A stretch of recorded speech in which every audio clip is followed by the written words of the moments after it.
This laptop, cell phone, tablet, and headphones together cost more than $3,500. That's about the same as 2.5 months' rent for the average American. Let's face it, Apple products have never been cheap, and the cost of some of its products has increased dramatically over time. Just look at how the price of the iPhone has increased over the years. What started at $499 in 2007 now starts at $999. So what makes these products so pricey? Well, some say it boils down to no other reason than the fact that Apple can convince us to pay the hefty price. There's even an unofficial term for this phenomenon. It's called the Apple tax, which describes the extra money customers are willing to pay for an Apple product over a competitor product with similar features. And often it's attributed to the so-called cool factor associated with Apple. It's those premium prices that helped catapult Apple into becoming one of the world's most valuable companies. And at the start of 2019, it announced it was holding a whopping $245 billion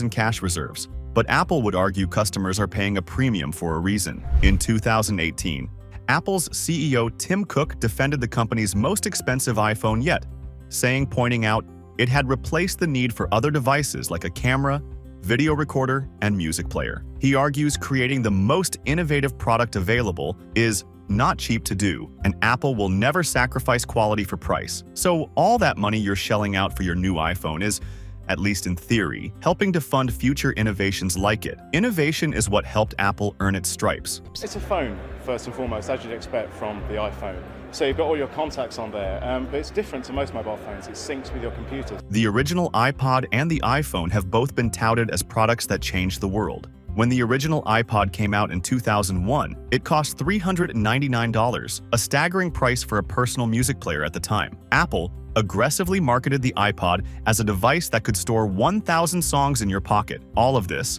at the cusp of the digital download revolution. In less than 6 years, Apple announced more than 100 million iPods had been sold, making it the fastest-selling music player in history. In 2005, Apple announced its annual profits shot up 384%, largely due to the smashing hit of its new digital music player. Its profits would continue to grow through to 2012. For a lot of those customers, the iPod would become the first of many Apple purchases, so ultimately that $399 purchase would make them more inclined to not just potentially buy new versions of the iPod, but ultimately move on to buy iPhones, MacBooks, iPads, and Apple Watches. You get the idea. Suddenly you're locked into Apple's ecosystem, which some experts say has allowed the company to increase prices faster than its competitors. Think of it like Apple sort of having a monopoly on a customer's digital life. The iPhone, which debuted in 2007, would ultimately replace the iPod, and this was responsible for even more impressive growth.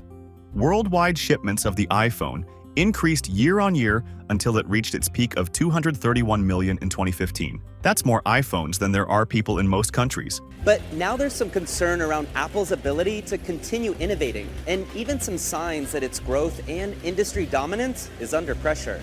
You see, Apple hasn't been able to surpass that iPhone peak ever since, and profits have begun to fluctuate too. So, why the peak? Well, it's part of a larger trend we're seeing across the entire industry. The lifespan of a smartphone is getting longer, which means customers just aren't upgrading as often as they used to. But as a publicly traded company, Apple is expected to grow for its shareholders, and one possible way to combat declining sales is simply to raise prices. That enables it to have higher profit margins. In 2018, the price of the base Apple Watch went from $329 to $399. And don't forget the time it tried to sell the Apple Gold Watch for $10,000. An analysis in 2017 found that the iPhone X cost 25% more than the iPhone 8 to make, yet it retailed for 43% more. According to one firm, the iPhone X cost $357.50 to make, but since it sells for $999, that gives it a gross margin of 64%.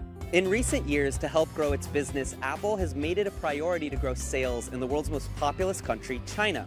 And while it's been met with some success, it also faces serious competition. Ironically, the sheer expense of Apple products has hurt sales in countries like China, India, Brazil, and Turkey, emerging markets the company desperately needs to keep growing. Premium smartphone prices have been rising across the board, but compared to its competitors in China, iPhones cost a lot. Take for instance the iPhone XS Max. It costs close to $1,400 in China, essentially twice the price of Huawei's Mate 20 and 3 times the cost of Xiaomi Xiaomi's Mix 3. Throw a stronger dollar, tariffs, and an economic slowdown into the mix, and it's no surprise that in mid-2018, Apple's iPhone fell third place amongst the list of world's most popular smartphones. That's when Chinese tech giant Huawei passed it. Just look at the percentage change in Apple's share of the smartphone market compared to its competitors. That same year, Apple announced it would no longer report units sold of iPhones, which Wall Street interpreted as a likely sign of more declining sales. At the end of the day, most experts agree that Apple needs to come up with new innovations and not just raise prices in order to hold on to its place as one of the world's most valuable companies.